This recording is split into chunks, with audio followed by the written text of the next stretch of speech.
அண்ணா sir அண்ணா அண்ணா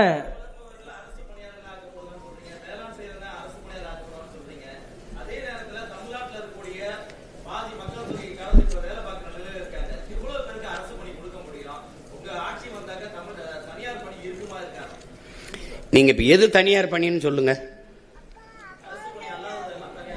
என்ன எந்த பணி இருக்குன்னு சொல்லுங்க. உங்களுக்கு யாரோட தொழிற்சாலை? கொண்டாய் முதலாளி அவர் இங்க வந்தாரு. 1 டன் எடையுள்ள கார் தயாரிக்க 4,50,000 லிட்டர் தண்ணீர் தேவைப்படுது. அது மறை நீர்னு சொல்றோம், ஆங்கிலத்தில் வெர்ச்சுவல் வாட்டருங்கிறோம். 15 லட்சம் கார் 50 லட்சம் கார் ஏற்றுமதி செய்றீங்க. நீங்க இந்த கொரியன் முதலாளிக்கு தமிழ்நாட்டு இளைஞருக்கு வேலை கொடுக்கணும்னு என்ன மாரியத்தாவில் வேண்டிட்டாரா, இல்ல திருப்பதி வெங்கடாசலில் வேண்டிட்டாரா?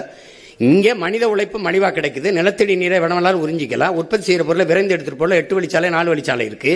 தடையற்ற மின்சாரம். ஒரு அரை மணி நேரம் மின் இழப்பு ஏற்பட்டால் உற்பத்திக்கு ஏற்படுற இழப்பை மத்திய மாநில அரசுகள் ஈடுகட்டும்னு புரிந்துணர்வு ஒப்பந்தம் இருக்கு. அதனால நீ வர்ற, எனக்கு வேலை கொடுக்க வர்ற, உனக்கு வேலை தானே வேணும், அரசாங்க வேலை நான் தர்றேன். அதே நிலத்தை வச்சு உனக்கு என்ன பிரச்சனை? காரை ஏற்றுமதி செய்யற, சோறை இறக்குமதி செய்யற. நான் சோறை ஏற்றுமதி செய்யறேன், காரை இறக்குமதி செய்யறேன். That's all your honour.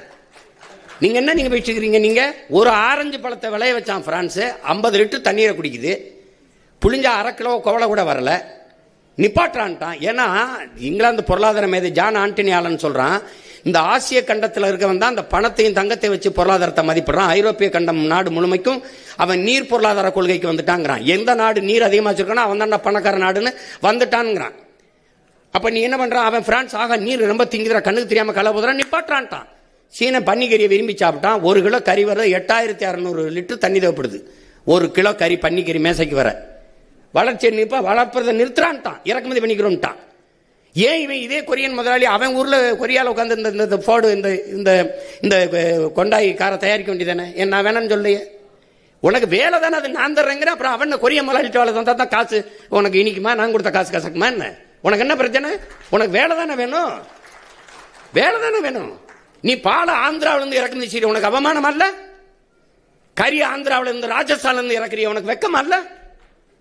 வெக்கம் அல்ல? ஏன் உனக்கு ஆடுமா? நீ மேய்க்காத, உனக்கு நீ வெளியில போ, உனக்கு மேய்க்க நான் மேய்ச்சுக்கிறேன், உனக்கு என்ன? ஆனா கறி தின்ன கட்டி வச்சு உதச்சு போடுவேன். என்ன விளையாட்டு பண்ணிருக்கீங்களா? எது அவமானம்னு பாரியா? அரசு சாராய கடை திறந்து வச்சு குடிக்க வைக்குது, அங்க படிச்சவனை ஊத்தி கொடுறாங்குது. என்ன நீ மெச்சிட்டு இருக்கிற? நீ அது அரசு வேலையா இருக்கலாம், நான் சொல்றது அரசு வேலை. உலகத்துக்கு சோறு போடுறவன் அரசு வேலையா இருக்கலாம், இருக்கக்கூடாது. அவன் சொல்றான்டா என் பாட்டன், சுழன்றும் ஏற்பின்னது உலகம் அதனால் உழந்து முளவே தலைங்கிறான். இருந்தோம்பி இல்வாழ்வதெல்லாம் விருந்தோம்பி வேளாண்மை செய்து பொருட்டுங்கிறான். உழவினார் கைமடங்கின் இல்லை விளைவதும் விட்டேன் பார்க்கும் நிலைங்கிறான்.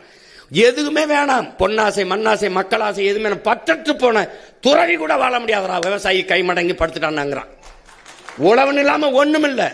உலகத்திலே ஆகச்சிறந்த பொருளாதாரம் வேளாண்மையில் தான் இருக்கு. நான் போட்டிருக்க சட்டை, இந்த காலாட, இந்த காலனி எல்லாம் விவசாயத்திலிருந்து வந்ததுதான். அப்புறம் நீ அது இல்லாம என்ன பண்ணுவ? திடீர்னு சட்டம் வந்துருச்சா, திடீர்னு இந்த இது வந்துருச்சா, அந்த இது வந்துருச்சா, உடை வந்துருச்சா, எங்க இருந்து வருது? சும்மா எது அசிங்கம்னு தெரியறது இல்ல, எது கேவலம்னு தெரியறது இல்ல. பீஸா பர்க்கிறது கோ குடிக்கிறது உனக்கு நாகரிகம்னா நான் என்ன பண்ண முடியும்? ஏன் இளநீ கரும்புச்சார் பழச்சார் குடிக்க மாட்டியா? சட்டம் வருது, தேசிய குடிபானம்னு வருது. கரும்புச்சார் பதநீர் இளநீர் பழச்சாறு வரும். சமூகம் கெட்டு கிடக்க பேச மாதிரி. நீ பழச்சாறு கடையில எங்க கூட்டம் இருக்கு, சாராய கடையில் எவ்வளவு கூட்டம் இருக்கு, நூலகத்தில் எவ்வளவு கூட்டம் இருக்கு, திரையரங்கில் எவ்வளவு கூட்டம் இருக்கு, கால் செருப்பு கண்ணாடி குளிரூட்டப்பட்ட அறையில் இருக்கு, காய்கறி தெருவில் கிடக்குது. இதை மாற்றணுங்கிற, அதுக்கு தான் தலைகீழ் மாற்றம்னு சொல்றேன். புரட்சி என்பது தலைகீழ் மாற்றம்ங்கிறேன். சும்மா போட்டு பேசிக்கிட்டு இருக்கான் சீமா, ரொம்ப நாளா பேசிட்டு இருக்கான்னு. நீ வாய்ப்பு தரல, சரிதான் ஆண்டுட்டி. ஐயா ஸ்டாலின் ஆட்சியில் 5 வருஷம் வாழ்ந்துட்டேன், அந்த ஐயா எடப்பாடி 4 வருஷம் ஆண்டுட்டேன். ஒரு தடவை கொடுத்து பாரு, நல்லானே விரட்டி வெட்டி அடி, கல்லெடுத்து கூட ஏறி சிலுவையில் கூட ஆற. ஒரு தடவை கொடு, அப்ப தெரியுமில்ல அது கற்பனையா இல்லது நிஜமான உனக்கு தெரியும், உண்மையானு தெரியும்.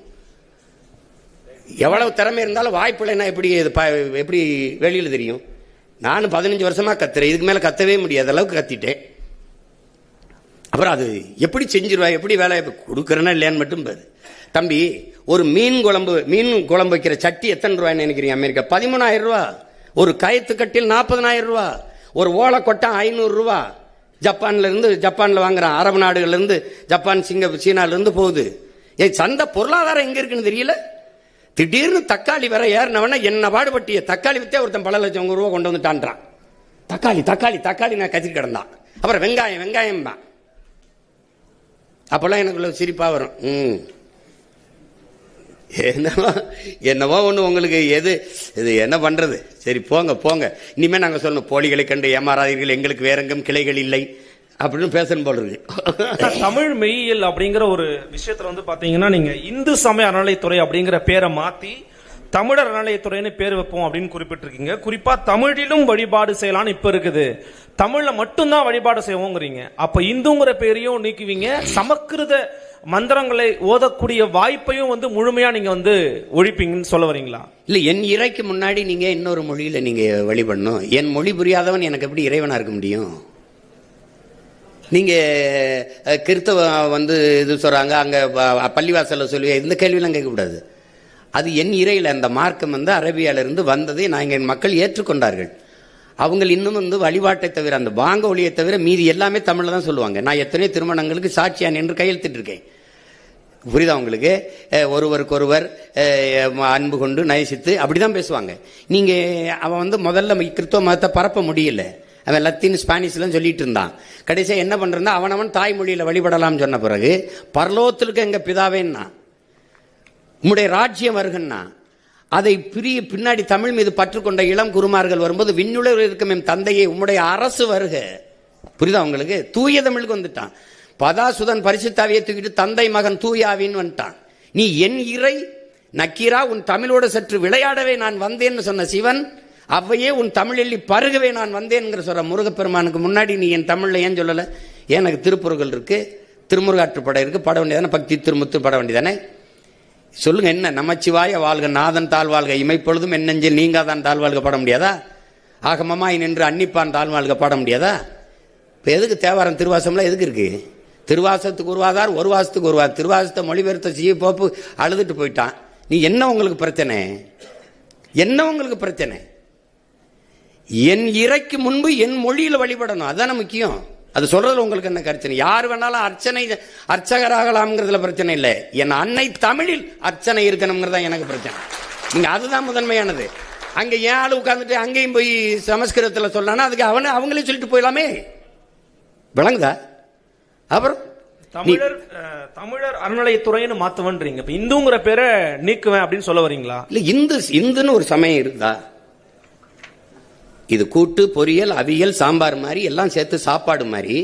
சமணன், பௌத்தன், சீக்கியன், உங்களுக்கு தெரியும், இங்க வைணவன், எல்லாரும் சைவன், எல்லாரும் சேர்த்து இந்துன்னு சார் வில்லியம் ஜோன்ஸ் போட்ட கையெழுத்துல ஆகிறோம். என் சமயம் சைவம். நான் சிவனை வழிபடுகிற சிவசமயம். என் சொத்து பத்திரத்துல, எங்க வீட்டுல எங்க அப்பாவோட சொத்து பத்திரத்துல சிவசமயம் இருக்கு. என் கோத்திரம் வந்து என் மகனுக்கு எனக்கு சிவ கோத்திரம். அப்ப நாங்கள் முருகனை வழிபடுகிற சைவர்கள். அப்ப சிவனை வழிபடுகிற சிவசமயம். மாலை வழிபடுகிற மாலியம். திருமால்ங்கிறது எந்த மொழி சொல் சொல்லுங்க? எங்க மாயவன் கண்ணன் ஆகிறான். கண்ணன் என்றாலும் மால் என்றாலும் கருப்பு. வணங்குகிற தெய்வத்தை நாங்க மரியாதையா அழைக்கணும்னு, மதிப்போடு அழைக்கணும்னு திருமால் பெருமாள்னு அழைக்கிறோம். என் பெருமாள் கோயிலே எங்களை ஆண்டாள் பாடின பாசுரங்களை பாட வேண்டியதானே? அதுல என்ன உனக்கு பிரச்சனை? ஆண்டாள் என்ன மொழியில பாடினா என்ன பிரச்சனை உனக்கு? என்ன எங்க பெருமாள் கோச்சிட்டு போயிருவார? 63 நாயன்மார்கள் இருந்த தேவாரத்தை பாட வேண்டியதானே? என்ன பிரச்சனை உனக்கு? இப்ப நான் சொன்ன மந்திரத்தை நான் பாடவா? இப்ப திருவாசத்தை பாடவா? எங்க சிவன் கோச்சிட்டு போயிருவானா?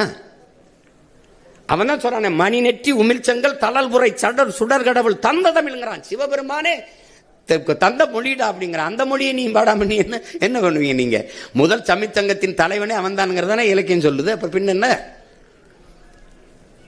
நீ வேற ஏதோ நான் அமெரிக்கால போயிட்டு தமிழிலும் அப்படின்னு போட்டா பரவாயில்ல. கோயில கட்டுறது நானு, முன்னாடி இறைவனா இருக்கிறவன் அவன், இதுக்கு எழுதுனது எங்காலு. அப்ப என் மொழி என் இறைக்கு முன்னாடி நான் பேச வேண்டியதானே? அதனால தமிழர் சமய அறநிலை தான். என் முருகனை, என் சிவனை, என் மாயவனை வழிபடுறதுக்கு எதுக்கு இப்ப இந்து சமயம் இருக்குது? இப்ப ஆந்திராவில் இப்ப நீங்க வந்து நான் வட இந்தியாவில் இருக்கிற தெய்வங்கள் ஒண்ணு இருக்குது. இப்ப நீங்க இந்து சமயம் போடுவீங்களா? அது எப்படி போடுவீங்க? அதே இறையை நான் என் சமயத்திலிருந்து வழிபட்டு போறேன். உங்களுக்கு என்ன பிரச்சனை வருது? என்ன வருது சொல்லுங்க? நீங்க எங்க வச்சுக்கிறீங்க? அது என் முருகன் வேலை, எங்க சிவன் வேலை, அது எங்க பெருமாள் திருமால் வேலை. உங்களுக்கு அதுல என்ன பிரச்சனை இருக்குது?